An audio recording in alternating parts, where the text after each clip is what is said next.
Cuando era chica, más o menos tenía 9 años, yo viví en el barrio de Almagro, nací en el barrio de Almagro en Argentina, y me llamaba muchísimo la atención porque yo estaba, mis vecinos, mis compañeritos, los amiguitos que teníamos en el edificio donde vivíamos, pues coincidíamos mucho en diferentes lugares, ¿no? O sea, lugares en donde se te hace raro a los 9 años coincidir con los vecinos, ¿no? Vas al hospital y de repente ahí me los encontraba, los cursos de verano y compartía cursos de verano con ellos.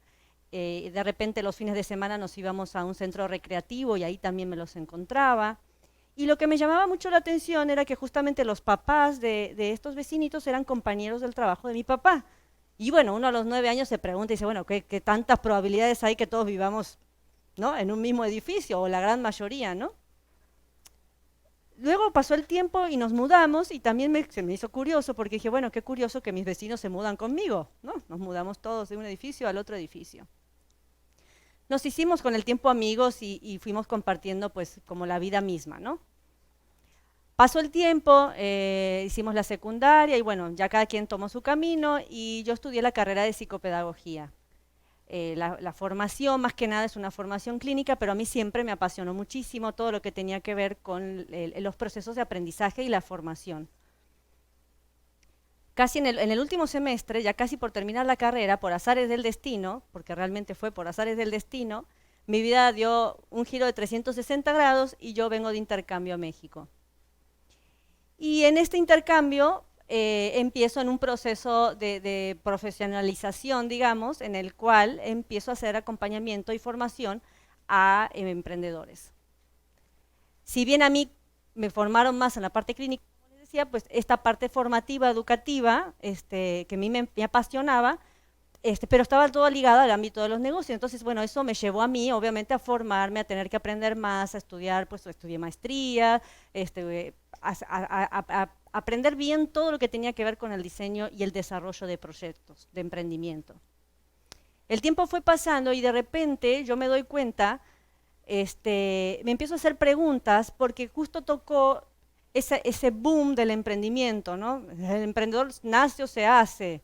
Emprender es vivir o morir, ¿no? O sea, si no emprendíamos, era como que toda la academia estaba toda enfocada justamente a que todos nuestros alumnos tenían que emprender. Y entonces a mí empezó a entrarme como una cierta crisis en ese sentido, ¿no? Y me empecé a preguntar, ¿nosotros realmente qué estamos enseñando cuando enseñamos a emprender? ¿Qué enseñamos? Y fue una pregunta que nos la empezamos a plantear y a preguntar junto con los maestros de la academia. ¿Qué estamos enseñando? Claro, habilidades técnicas teníamos que enseñar porque los proyectos productivos tienen que ser sostenibles y tienen que funcionar. Eso es así. Pero ¿qué más estamos enseñando realmente a la hora de emprender? Hicimos un trabajo muy interesante en la academia, estuvimos trabajando, respondiéndonos esta pregunta, viendo diferentes programas formativos de diferentes partes del mundo. Finalmente, con un trabajo que hicimos dentro de mi tesis de maestría, decidimos que está bien, había que enseñar habilidades técnicas, había que hacer que esos proyectos productivos funcionaran. Pero planteamos 3 habilidades, digamos, 3 competencias, y desde ahí lo respondimos, desde las competencias de toma de decisiones, pensamiento estratégico y visión sistémica. Esas eran las 3 competencias transversales que nosotros proponíamos.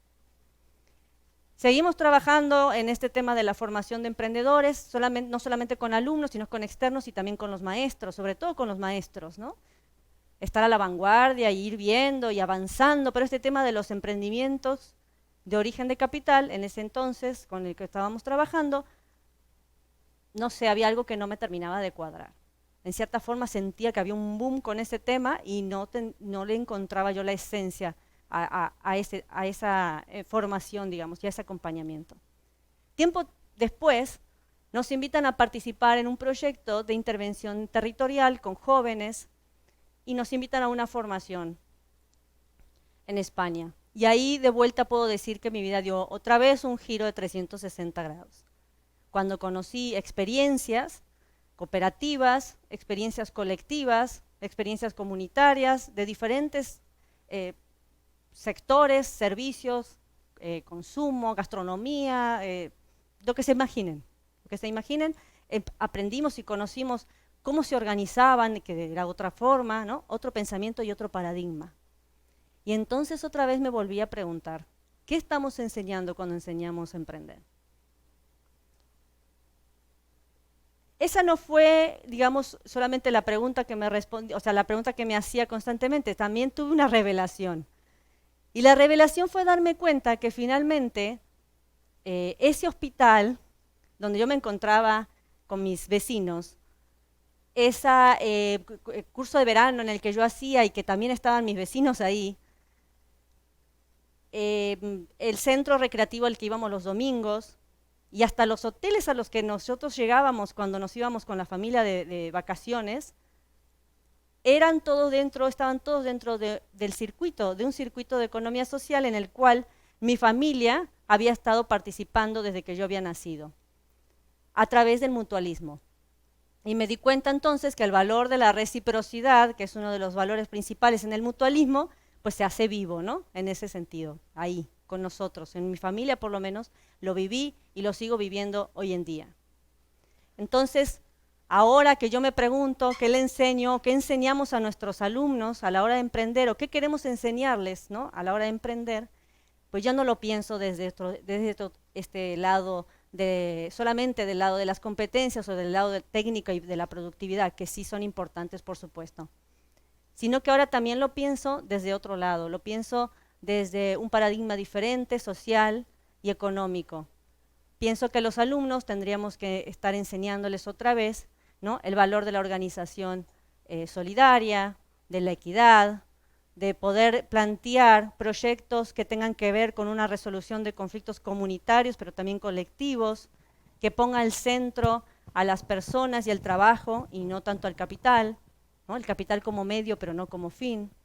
Que hay otras maneras de organizarnos, que hay otras maneras de solucionar una misma problemática, que no sea tan voraz y que pueda lograr de cierta forma esta equidad y esta igualdad en la sociedad y en la comunidad en la que estamos. Yo personalmente y por mi experiencia vivida, que finalmente me llevó bajo todos los caminos a formar en el emprendimiento cooperativo, desde mi vida personal hasta mi vida profesional, yo sí creo que otra economía es posible.